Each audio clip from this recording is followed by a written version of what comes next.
Que eu quero a ajuda de vocês, porque a ministra da Mulher, da Família e dos Direitos Humanos, a Damares Alves, ela vai abrir o Disque Denúncia para aqueles que passaram por alguma exigência de comprovação de vacina.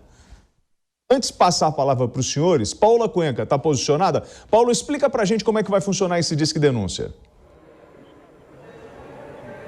Pois é, esse Disque Denúncia, ele já existe dentro do Ministério da Mulher, Família e Direitos Humanos e é o Disque 100, para que qualquer pessoa que sinta que os seus direitos humanos, os seus direitos fundamentais foram violados, que faça uma denúncia, então, por meio desse número 100. A pessoa só precisa pegar o telefone, discar 100 e pode fazer essa denúncia, inclusive sobre temas diversos, discriminação racial, ética, alguma discriminação etária também, qualquer outro tipo de violação sobre os direitos humanos. O que acontece é que a gente ainda não tinha essa previsão de que uma pessoa poderia fazer uma denúncia pelo Disque 100, pelo menos não divulgado pelo próprio governo federal, a respeito de pessoas que sintam que seus direitos foram violados, direitos constitucionais, por conta da exigência de um comprovante de vacinação contra a Covid-19. Aí a gente está falando, claro, das pessoas que não receberam a imunização contra a Covid-19.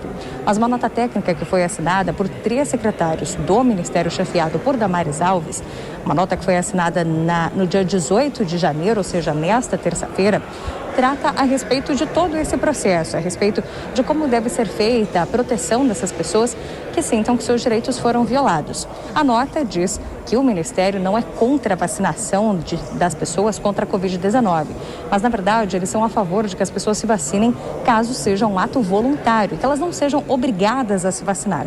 Tanto é que eles colocam que as pessoas que não se vacinaram, decidiram não se vacinar e, por acaso, são impedidas de chegar a algum espaço por conta dessa exigência do comprovante de vacinação, têm direitos fundamentais violados. Por exemplo, o direito de ir e vir, da liberdade de locomoção, de se reunir pacificamente, de trabalhar em seu emprego ou exercer a sua profissão de forma autônoma e também o direito de desfrutar de lazer em determinados locais, por exemplo, um restaurante que faz a exigência do comprovante de vacinação e até mesmo o direito à educação, já que algumas escolas até podem cobrar, estão adotando esse hábito de cobrar a carteirinha de vacinação com as vacinas da Covid-19 para que a criança tenha acesso até aquele ano escolar. Por conta disso, então, essa nota técnica que foi destinada a todos os outros ministérios coloca essa preocupação a respeito dessa violação dos direitos e, inclusive, sobre a questão da vacinação infantil, faz mais um reforço, colocando que é uma escolha dos pais, assim como já está preconizado pelo Ministério da Saúde, fazer a imunização dessas crianças. E eles ainda escrevem: nem o poder público pode negar direitos à família ou à criança por conta dessa opção, ou seja, de não vacinar a criança. Por isso, tal circunstância não deve gerar um ambiente de denúncias na sociedade para quem queira denunciar esses pais ou responsáveis que não vacinaram as crianças. Haja vista não haver crime ou ilegalidade por parte dos pais ou responsáveis que assim decidirem por não vacinar os seus filhos ou tutelados contra a Covid-19.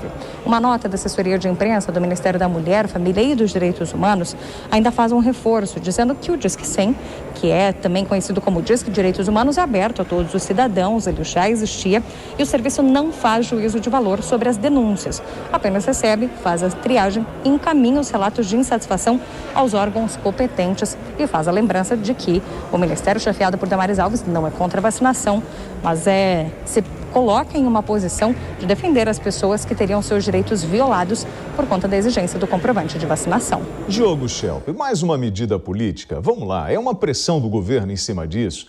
O que o Ministério tem a ver? O Disque 100, que é uma ferramenta, ela vai ser usada para esse tipo de coisa? Você é a favor disso?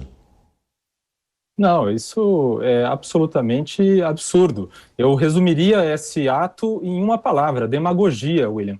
Pelo seguinte, não há nenhuma relação com o que o Disque 100, o motivo por que o Disque 100 existe. O Disque 100 existe ali para fazer denúncias de violência doméstica, violência contra crianças, e essas denúncias, inclusive, há uma dificuldade ali de receber essas denúncias e encaminhar elas corretamente. Eu conheço casos de pessoas que precisaram denunciar no Disque 100 abusos contra crianças em vizinhos, por exemplo, e que não conseguiram obter resultado algum. Então já há uma dificuldade de receber essas denúncias e dar um encaminhamento correto. Essa questão da vacinação, ela precisa ser resolvida em outros âmbitos, né? Então, fica aquela questão, o que o Disque Denúncia vai fazer em relação, por exemplo, a um restaurante que está exigindo o passaporte da vacina, que não está deixando que clientes entrem se não estiverem comprovando a vacinação? Absolutamente nada, né? Por isso é hipocrisia, por isso que é demagogia. O caminho correto para a pessoa que considera que teve uma liberdade violada numa situação como essa é recorrer à justiça. Eu sou contra que, por exemplo, crianças não possam ir à escola porque os pais tomaram uma decisão equivocada de não vaciná-las. Mas o que o Disque Denúncia, o que o Disque 100 vai poder fazer em relação a isso? Absolutamente nada. Então, por isso, não passa de uma medida demagoga, cujo objetivo é demonstrar que Damares Alves está alinhada com o presidente Jair Bolsonaro nessa atitude que é, sim, anti-vacina, né? Porque a gente não vê esse empenho todo de Damares ou do presidente Jair Bolsonaro em promover a vacinação. O que a gente vê é o empenho deles em fazer algo para defender as pessoas que não querem se vacinar. A ministra Damares está jogando lenha na fogueira, porque assim, vamos lá, entre os grupos atendidos pelo Disque 100, nós temos o Disque 100 e temos o 180. No Disque 100, crianças e adolescentes, pessoas idosas, pessoas com deficiência, pessoas em restrições de liberdade, população LGBT e população em situação de rua. O serviço está disponível para denúncias de casos que envolvem discriminação étnica ou racial e violência contra ciganos, quilombolas, indígenas e outras comunidades tradicionais. Já o 180, violência contra a mulher. Pergunto a você, Damares está jogando lenha na fogueira? Na verdade, está abrindo mais um espaço dentro do Disque 100, você citou aí, são grupos vulneráveis, né? Mas o foco desse Disque 100 até agora é proteção à criança e principalmente agressão sexual. O que ela está fazendo é atendendo a uma demanda muito grande.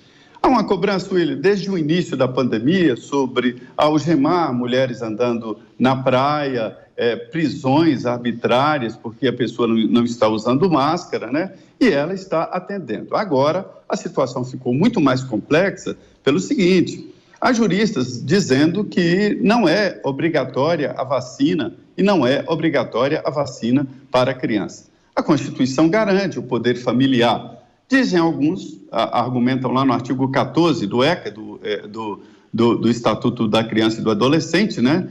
Que obrigaria o pai, em caso da vacina, estar entre aquelas obrigatoriedades do Programa Nacional de Imunização, né? Mas o que há é um entendimento de que o poder familiar, antigamente era o pátrio poder, agora o poder familiar, é que vai definir isso. Se houver constrangimento, se houver uma obrigação de alguém, aí ele poderia o Disque 100, acessar o Disque 100. Mas eu admito de que há no governo um sinal contraditório sobre a vacinação. Eu defendo a vacina, eu não entendo como pode se criar um zum desse em torno de uma prática que já vem há séculos. A primeira vacina foi em 1700, tem esse nome de vacina porque foi usada com a pústula de uma varíola de vaca num garoto. Descobriram que fazendo isso, a varíola de vaca imunizava o ser humano, né? Em 1700 e pouco. Então, até hoje, existem várias vacinas. A gente toma mais de 40 vacinas. Então, não é uma vacina experimental, já foi, passou dessa fase, está aprovada pela Anvisa, então não é experimental. Não é isso. Agora, o direito individual de não se vacinar tem que ser respeitado. Então, o governo tinha que tratar isso com uma distância muito grande. E, em certo ponto, há ali uma confusão entre esse direito de não se vacinar e a desconfiança da vacina. Eu sei que parece contraditório, mas são situações diferentes. Eu conversei com o ministro da Saúde e ele tem esta ideia. E ele alerta: um governo negacionista, um governo que não aposta em vacina, não gasta 4 bilhões na compra de vacinas, e agora só as crianças 2 bilhões. Além do mais, há todo o esforço do governo em levar vacina a quem quiser vacinar, e não obrigatório. Diogo Schelp, vamos lá, 30 segundos. O governo brasileiro é um governo negacionista? O governo brasileiro, a gente pode falar o seguinte: o presidente Jair Bolsonaro tem posturas negacionistas. A gente não pode dizer que o governo é negacionista, porque o governo é formado por muita gente, inclusive pessoas que estão trabalhando para que a vacina chegue no braço das pessoas. Mas o presidente Jair Bolsonaro, ele sempre demonstrou um pé atrás em relação à vacina. A gente pode lembrar das declarações dele, bastante polêmicas, para dizer o mínimo, em 2020, quando ele falava sobre a pessoa tomar uma vacina da Pfizer e virar jacaré, ou o homem começar a falar fino, coisas desse tipo, né? Coisas que só deixam alguns cidadãos brasileiros mais confusos, né? O presidente Jair Bolsonaro deveria estar endossando a vacina. Então, ele tem posturas negacionistas, sim. Essa é meu entendimento, viu, William? José Maria Trindade, o Bolsonaro é um negacionista ou é aquele que luta pelo direito do indivíduo? Olha, esse reducionismo, ele é problemático, né? Se coloca nas mãos na imagem do presidente, essa imagem de, é um genocida. Isso é uma palavra pesada demais, que tenta agredir o presidente, mas agride a humanidade, porque você minimiza o que foram os grandes maus da história do mundo, né? Então, é complicada essa palavra. Da mesma forma, negacionista. Isso porque colaram essa imagem no governo e no presidente Jair Bolsonaro, porque ele discorda de alguns enfrentamentos da pandemia. E vou te dizer, William, ele tem razão. Essa história de trancar o mundo, isso não funcionou e não funcionaria. E o presidente era contra trancar o mundo. Ele era a favor dos cuidados que estão sendo tomados agora.